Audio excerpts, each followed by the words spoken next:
제가 중등교 때 교회에서 하는 행사가 한 가지가 있었는데 그게 뭐냐면 성경 암송 대회를 이렇게 했었습니다. 성경 암송 대회를 하면서 어떤 지정한 장을 이제 정해요.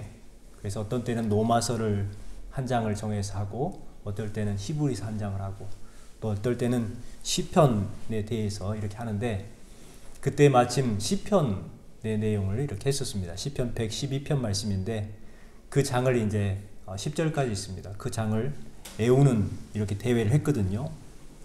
저는 순서가 제일 마지막 쪽에 있어서 다른 친구들이 하는 것을 다 봤어요. 그런데 하는 친구들이 많이 틀리는 거예요. 그래서 내심 내가 잘하면 1등 할 수도 있겠다 생각이 들었습니다. 그래서 앞에 나와서 이제 성경을 그러다가 8절까지 가서 이런 생각이 문득 드는 거예요. 내가 1등 할 수도 있겠다.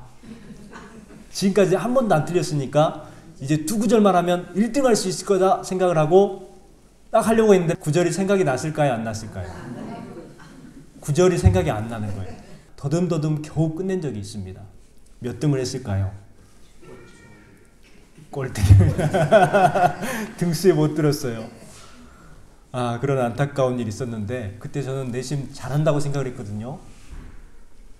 그때 제가 깨달은 게 있습니다. 처음만 잘하면 되는 것이 아니라 끝까지 잘해야 된다. 이걸 한 가지 깨달았어요. 처음만 잘하는 것이 중요한 것이 아니더라고요. 시작만 잘하는 것, 열의가 있어가지고 처음에는 막 큰 의지와 부푼 꿈을 가지고 무언가 막 하려고 엄청나게 노력을 합니다. 그런데 그것이 끝까지 잘 가지 못하고 뒤쪽에서 희지부지 끝나는 경우나 마무리를 잘 못하는 경우가 많이 있다는 것을 알 수가 있죠. 그렇습니다. 처음만 잘하는 것이 중요한 것이 아니라 끝 마무리를 잘하는 것이 매우 중요하다. 이것은 모든 삶의 위치 가운데 동일합니다. 두 번째는 교만하면 결국 안 되는 것을 배웠습니다. 제가 8절까지 외우고 나서 이제 9절, 10절을 외우면 되는데 그 순간 교만이 있었던 거예요. 내가 1등 할 수도 있겠다. 그 생각을 함과 동시에 완전히 다 잊어버린 거예요. 여러분, 그 순간에 제가 무슨 마음을 가졌냐면 교만한 마음을 가진 거죠. 높아지려고 하는 마음이 있었던 것 같아요. 그럼을 통해서 그때에 깨달은 것이 교만하면 안 되는구나 라는 것을 깨달았었습니다. 여러분, 사울은 어찌 보면 1등으로 출발했던 왕입니다. 이스라엘의 첫 번째 왕이지요. 그리고 겸손하기로도 1등이었습니다. 유력한 집안의 아들이었죠. 그런데 처음에 시작은 어떻게 시작합니까? 그는 매우 겸손하게 시작합니다. 사무엘이 기름을 부으려고 했을 때 뭐라고 합니까? 저는 이스라엘 민족 가운데 가장 작은 베냐민 지파 사람입니다. 뿐만 아니라 저희의 가정은 베냐민 지파 안에서 가장 보잘것없는 가정입니다. 이렇게 이야기를 했단 말이에요. 제비를 뽑았을 때에도 그것이 겁이 나서 두려워서 짐 사이에 숨어서 그렇게 있었던 사람 아닙니까? 너무나도 겸손한 사람이었죠. 이런 사람이 처음에는 그렇게 1등으로 겸손하게 출발을 했습니다. 그런데 그 사람이 어떻게 돼요? 왕이 되고 나더니 갑자기 그 겸손이 없어지고 교만하기 시작합니다. 무언가를 하려고 할 때도 자기가 노력해서 무언가를 하려고 하고 그 다음에 자신의 의를 드러내려고 하고 이름을 높이려고 하는 그러한 일들을 하기 시작합니다. 그 교만함을 통해서 비참하게 최후를 맞이하게 되죠. 오늘 본문 말씀 16장 1절에 보면 하나님께서 사울왕을 버리셨다라고 말씀합니다. 왜요? 바로 사울의 그 교만 때문에 그러는 거예요. 여러분, 사울이 버림받을 수밖에 없었던 두 가지 이유가 있었죠. 첫 번째는 13장에 기록되어 있습니다. 사울왕이 전쟁을 하는데 사무엘이 안 와요. 빨리 제사를 드리고 전쟁을 해야 되겠는데 안 오는 겁니다. 그러니까 이 사울왕이 어떻게 합니까? 자신이 직접 그렇게 제사를 드려버려요. 그렇게 하면 안 되는 것을 알면도 불구하고 해버립니다. 이것은 어찌 보면 하나님의 거룩한 제사를 파괴하는 일이었죠. 그렇게 하나님의 제사에 대해서 업신여김을 통해서 그는 하나님 앞에 버림받을 수밖에 없었습니다. 두 번째 이유가 있었죠. 그 말씀이 15장 말씀입니다. 아말렉 족속을 멸하라고 했어요. 그들이 모든 남녀노소를 불구하고 다 멸하라고 했습니다. 가축까지도 다 태우라고 했어요. 하나도 남기지 말라고 했습니다. 그런데 사울왕이 어떻게 합니까? 남기죠. 왕을 살려 데리고 오고 또 좋은 가축들을 전리품으로 삼습니다. 뿐만 아니라 거기서 끝나는 것이 아니라 자기를 위해서 기념탑을 세워요. 자기의 이름을 드러내려고, 자기가 승리했다고. 그럼을 통해서 하나님에게 버림받게 되죠. 하나님의 뜻을 바로 알지 못했습니다. 또 순종이라도 잘 해야 될 텐데 하나님의 뜻을 알지 못하면서도 또 순종도 안 해요. 거역합니다. 사울의 죄를 요약하면 두 가지입니다. 바로 교만과 불순종. 하나님의 명령에 순종하지 않고 자기가 하고 싶은 대로 하고 결국 그러니까 버림을 받게 된 것이죠. 여러분, 지금까지 제가 사울에 대해서 말씀을 드렸습니다. 이것은 과연 사울의 이야기만일까요? 우리도 사울과 같이 그렇게 불순종하고 교만하지 않습니까? 혹 우리의 마음 가운데에 사울과 같은 마음이 있지 않습니까? 자신의 의를 드러내려고 하는 그러한 마음이 있지 않습니까? 그렇다면요, 우리는 오늘 주신 말씀을 기억하면서 어떻게 하면 사울처럼 버림받지 않을 것인가? 그것은 우리가 더욱더 깊이 묵상하고 또 우리의 삶 가운데에 그것을 적용하는 삶을 살아가야 합니다. 여러분, 사울과 같이 되지 않으려면요, 우리는 늘 하나님을 바라봐야 돼요. 하나님과 눈을 마주쳐야 돼요. 그리고 하나님께서 하시는 말씀을 들어야 돼요. 그리고 바로 순종해야 합니다. 여러분, 하나님을 바라보는 것, 하나님과 눈을 마주치는 것, 그리고 또 하나님의 말씀을 듣는 것, 그것을 실천하는 것, 순종하는 것, 이것이 사울처럼 버림받지 않는 방법이라는 거예요. 오늘 말씀을 통해 하나님이 어떤 사람을 원하시는가, 어떤 사람을 원하시는가, 어떤 사람이 하나님에게 주연으로 쓰임받을 수 있는가 생각해보는 그러한 시간이 되었으면 좋겠습니다. 첫 번째는요, 하나님의 역사는 불순종과 실패 때문에 중단되지 않는다는 것을 볼 수가 있어요. 여러분에게 질문 하나 하겠습니다. 하나님의 사역이 사람에게 제한받을까요? 제한받지 않을까요? 하나님의 역사와 주관하심이 사람에 의해서 제한이 될 수 있을까요? 그렇지 않을까요? 제한받지 않으십니다. 그렇죠. 그런데 우리는 생각할 때 하나님의 역사는 사람의 불순종과 실패함을 통해서 중단된다고 가끔 생각할 때가 있어요. 그러나 전혀 그렇지 않습니다. 사무엘 선지자는요, 그와 같은 생각을 했어요. 하나님께 버림받은 사울 때문에 슬퍼했다고 오늘 1절 말씀에 기록을 합니다. 왜 슬퍼했느냐? 이스라엘의 왕이 그렇게 잘못됨을 통해서, 불순종하고 교만함을 통해서 하나님에게 큰 영향력을 끼쳤다고 생각을 한 거예요. 사무엘이 슬퍼했던 것은 사울의 개인적인 불행 때문에 슬퍼도 했겠지만 본질적인 슬픔은 어떤 슬픔이었느냐? 바로 이스라엘 가운데에 왕정제도의 실패 때문에 슬퍼를 했습니다. 불행하다고 생각을 한 것이죠. 사무엘은 그것 때문에 아무것도 하지 못하고 슬퍼 울고 있었어요. 아무것도 못했어요. 우리 1절 말씀을 같이 한번 읽어보겠습니다. 1절 말씀입니다. 여호와께서 사무엘에게 이르시되 내가 이미 사울을 버려 이스라엘 왕이 되지 못하게 하였거늘 내가 나를 그를 위하여 언제까지 슬퍼하겠느냐? 너는 뿔에 기름을 세워 가지고 가라. 내가 너를 베들레헴 사람 이새에게로 보내리니 이는 내가 그의 아들 중에서 한 왕을 보았느니라 하시는지라. 아멘. 여러분, 말씀에 보면 사무엘에게 하나님께서 말씀합니다. 내가 이미 사울을 버려 이스라엘 왕이 되지 못하게 하였거늘 내가 그를 위하여 언제까지 슬퍼하겠느냐. 지금 사무엘이 뭐하고 있습니까? 사울 때문에 슬퍼하고 있어요. 그냥 아무것도 못해요. 주저앉아 있습니다. 그럴 때에 하나님께서 찾아오셔서 언제까지 슬퍼하겠느냐. 여러분, 사울을 왕으로 세우신 분이 누구일까요? 하나님이시죠. 그런데 사울을 기름 부었던 사무엘은 인간적인 마음으로 지금 뭐하고 있는 거예요? 슬피 울고 있는 거예요. 사울이 잘못함을 통해서 하나님의 큰 역사에 큰 오점이 생겼다라고 생각을 한 거예요. 그런데 하나님께서 보셨을 때는 그것은 아무것도 아니에요. 하나님은 사울 때문에 슬퍼하는 사무엘에게 내가 이미 사울을 버렸다. 내가 그를 위하여 언제까지 슬퍼하겠느냐 분명히 말씀하세요. 하나님은요, 사울이 하나님의 뜻을 거역했다고 해서 그 절망스러운 상황 가운데 매여 있지 않으시는 분이에요. 우리 인간사를 보면은 얼마나 하나님께서 마음이 많이 상하셨을까. 그렇지만 그 상하는 심령들을 가지고 모든 역사를 주관해 나가신 하나님이라는 것을 알 수가 있어요. 자, 예를 들어 보면은 창세기에 보세요. 아담과 하와에게 실망하는 하나님. 가인이 아벨을 죽입니다. 처음 살인을 해요. 그때 하나님께서 얼마나 실망하셨겠어요. 그러나 하나님께서는 역사를 계속해서 이끌어 나가십니다.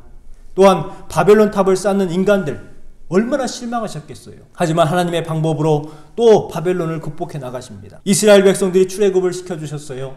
그런데 광야에서 원망합니다. 그래도 하나님께서는 그들을 계속해서 품고 가나안 땅으로 이끌어 주셨습니다. 가나안 땅에 들어갔던 그 이스라엘 백성들은 어떻게 합니까? 가나안 땅에서 하나님을 섬긴 것이 아니라 우상을 섬기고 있었어요.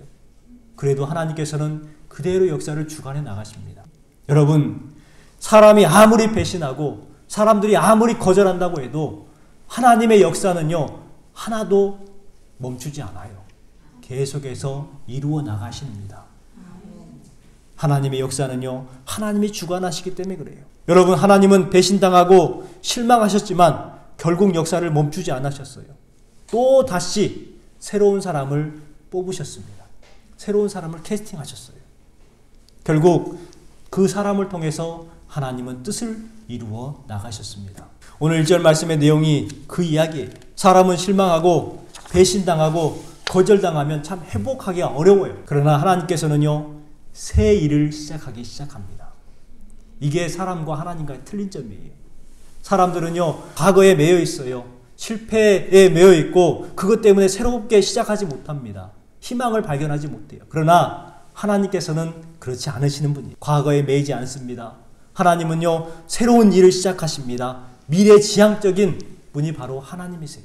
모든 것을 다 정리하시고 새롭게 준비해 나가십니다. 사울의 문제를 이미 하나님께서는 정리하셨어요. 사무엘이 네가 울고 있어봐야 아무 필요 없다. 나는 이미 정리하였다. 여러분, 과거를 정리했다는 거예요. 그리고 새로운 사람을 준비해 놓았다고 이야기를 하십니다. 그 사람이 누구입니까? 이새의 막내 아들 다윗이죠. 우리에게 사울과 같은 그러한 발목 잡는 과거가 있습니다. 고난들이 있고요. 실패와 문제들이 있습니다. 그런데요, 그것들이 우리는 해결되지 않은 거라고 생각을 하지만 하나님께서는 이미 해결하셨다는 거예요. 여러분 삶 가운데에 아픔이 있고 과거에 고난이 있었고 또 여러분의 발목을 잡는 그러한 문제들이 있다면 그러한 것에 집착하지 마십시오. 이미 하나님께서는 그것들을 다 해결하셨다고 말씀하시는 거예요. 이미 다 끝났다고 말씀하고 계시는 거예요. 그것 때문에 낙심해 있고 울고 있을 때가 아니라는 거예요. 어떻게 하라고요? 새로운 일을 향하여 나아가라고 말씀하고 있는 것입니다. 1절 말씀에 그 말씀이에요. 사무엘아, 너 지금 울고 있을 때가 아니야. 왜 과거 때문에 연연하냐? 새로운 것을 향해서 나가라. 이겁니다. 여러분, 우리의 삶 가운데 과거에 많은 실패들이 있어요. 아픔들이 있습니다. 정말 하나님 앞에, 사람들 앞에 부끄러운 죄들도 많이 있어요. 하지만 그것 때문에 연연하지 마시고 새로운 일을, 새롭게 이루어 나가신 하나님의 역사를 믿고 담대하게 미래를 향하여 나아가시기 바랍니다. 내가 걷는 이 길이 혹 굽어도는 수가 있어도 내 심장이 울렁이고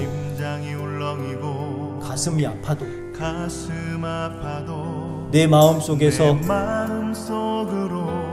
여전히 기뻐하는 까닭은 하나님은 실수하지 않으심일세. 하나님은요, 실수하지 않으시는 분이에요.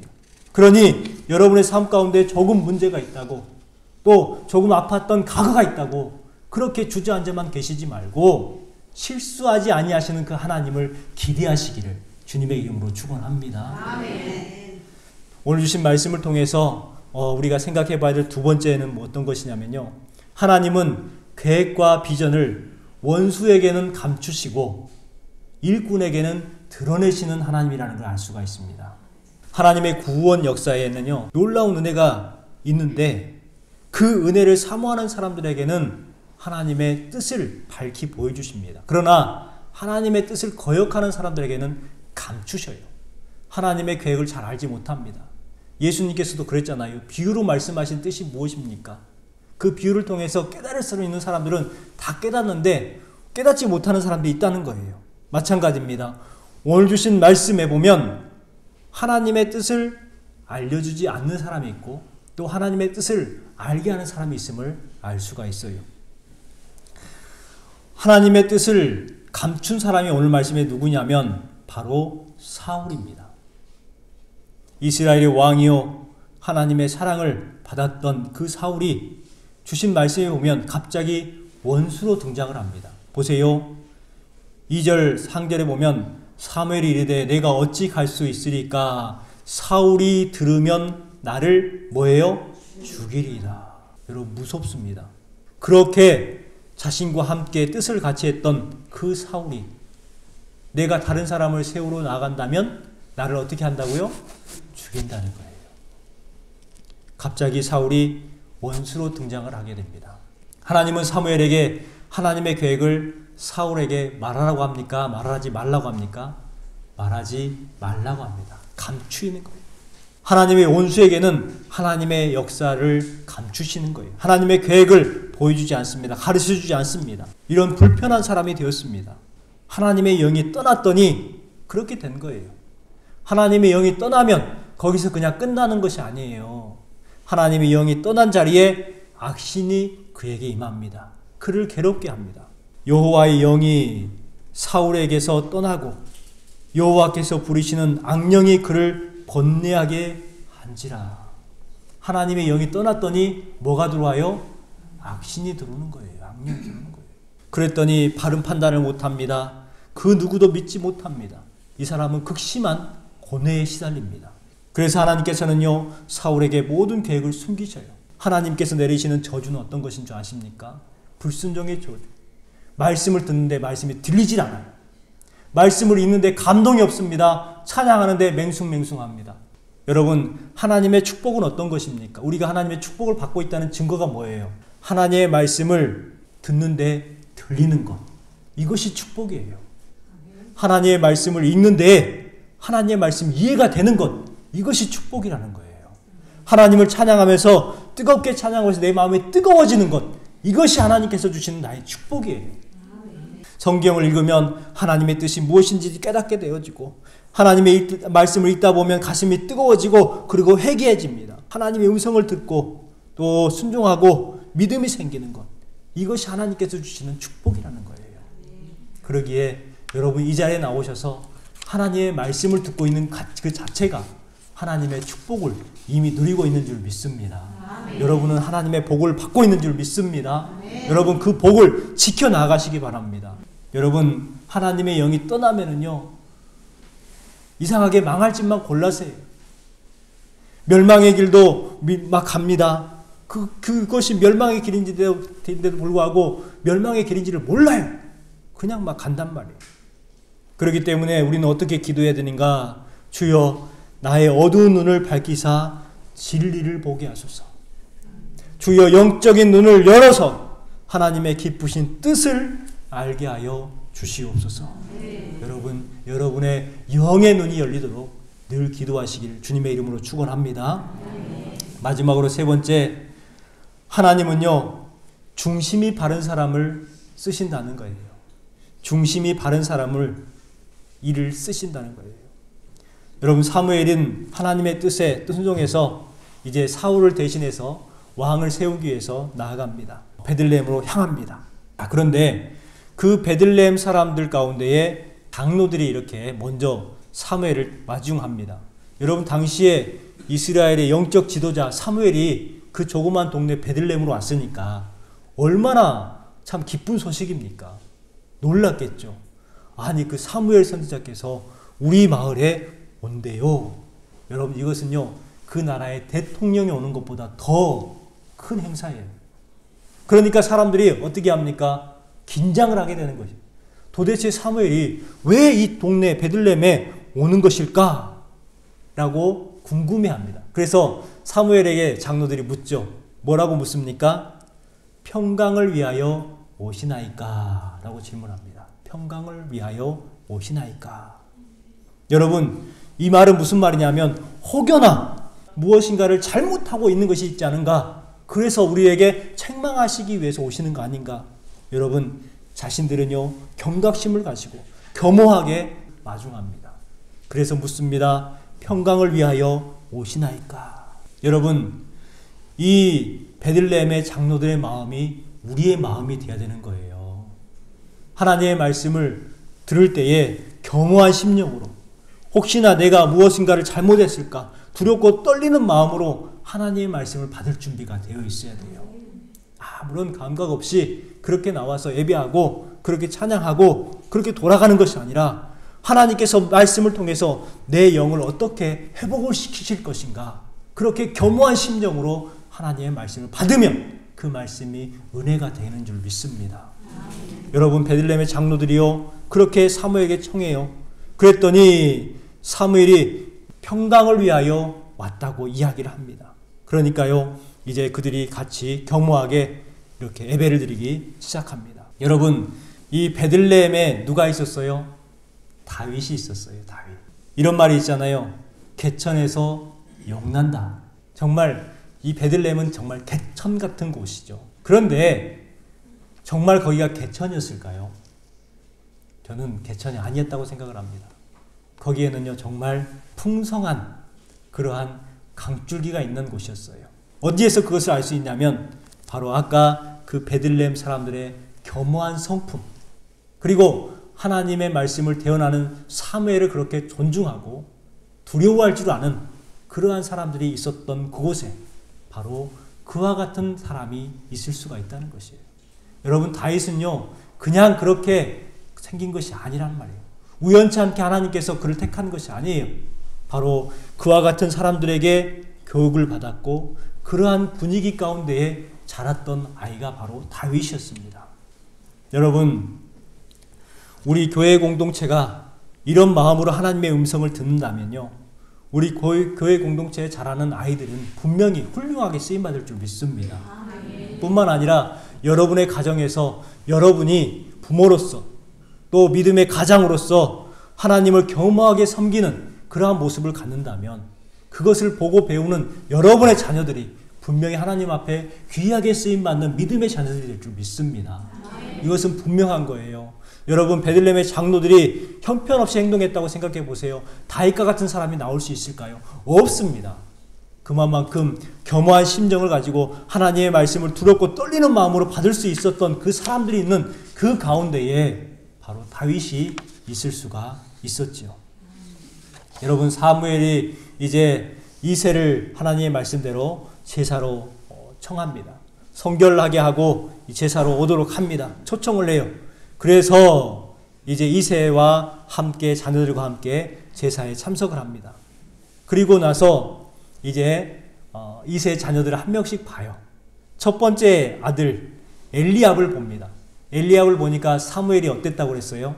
6절 말씀해 보세요. 6절 말씀해 보니까 사무엘이 엘리압을 보고 어떤 감동을 받았는가 같이 읽겠습니다. 그들이 오매 사무엘이 엘리압을 보고 마음에 이르기를 여호와의 기름을 부으실 자가 과연 주님 앞에 있도다 하였더니 사무엘이 봤을 때 엘리압이 마음에 든 거예요. 그래서 자신 마음으로 이렇게 생각합니다. 여호와의 기름 부으실 자가 과연 정말 있구나. 하나님께서 정말 저 사람을 예비했구나. 이렇게 이야기를 하고 있는 것입니다.